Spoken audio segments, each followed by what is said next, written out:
السلام عليكم. كيفكم يا أحلى متابعين؟ وش أخباركم؟ تقبل الله منا ومنكم الصيام والقيام وصالح الأعمال.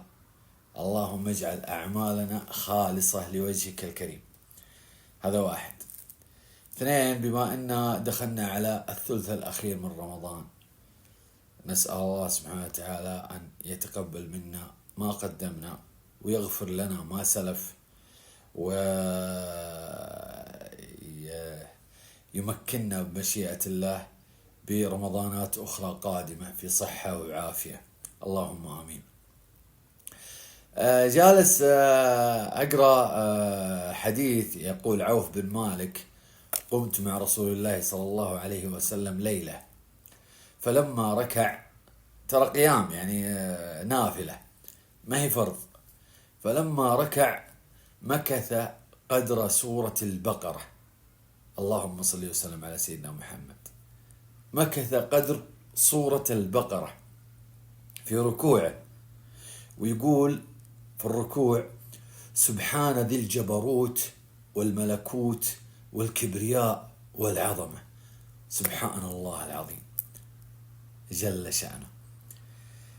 جالس أفكر في هذا الحديث وأنا قاعد أقراه، طبعا نشرته أنا قبل يومين، فأقول سبحان الله العظيم. حنا مساكين مهما كنا، والله مساكين، لكن نسأل الله سبحانه وتعالى أن يرحمنا برحمته. إذا الرسول صلى الله عليه وسلم والذي غفر له ما تقدم من ذنبه وما تأخر يمكث في الركوع حول ساعة، سورة البقرة حول ساعة، ركوع بس ساعة، والله سبحانه وتعالى قد غفر له ما تقدم من ذنبه وما تأخر. يعني ما له طلبات عند الله غير أنه يشكره، لأن عائشة قالت له: يا رسول الله، ألم يغفر لك الله ما تقدم من ذنبك وما تأخر؟ يعني أنا أشوفك تقوم الليل حتى تتفطر قدماك، يعني تتشقق من الوقوف. فقال: ألا أكون عبدا شكورا؟ يعني هذه كلها شكر لله سبحانه وتعالى، شكر ما له طلبات، شكر. اللهم صل وسلم على سيدنا محمد. حنا من فضل الله سبحانه وتعالى علينا، الله سبحانه وتعالى أمدنا بنعم كثيرة، يعني المفروض نقدم الشكر زي الرسول صلى الله عليه وسلم.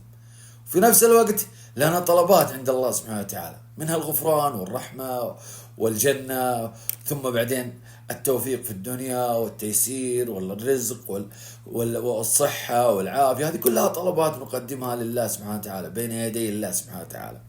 ورغم ذلك ما نركع إلا ولا نكمل 5 دقائق في ركوعنا، ولا نكمل ربع ساعة في سجودنا. خلينا نقول في السجود عشان أريح شوية، يمكن الواحد يطول يجلس فيه ربع ساعة. حنا مساكين، ورغم ذلك نسأل الله العافية. يدخلنا العجب، يعني الواحد بس يوم يصلي الفرض بس 5 صلوات يبدأ يحاسب الناس من اللي صلى ومن اللي ما صلى واللي ما صلى ويعمل نفسه إله بدون ما يدري، ترى بدون ما يدري يأخذها العجب بنفسه.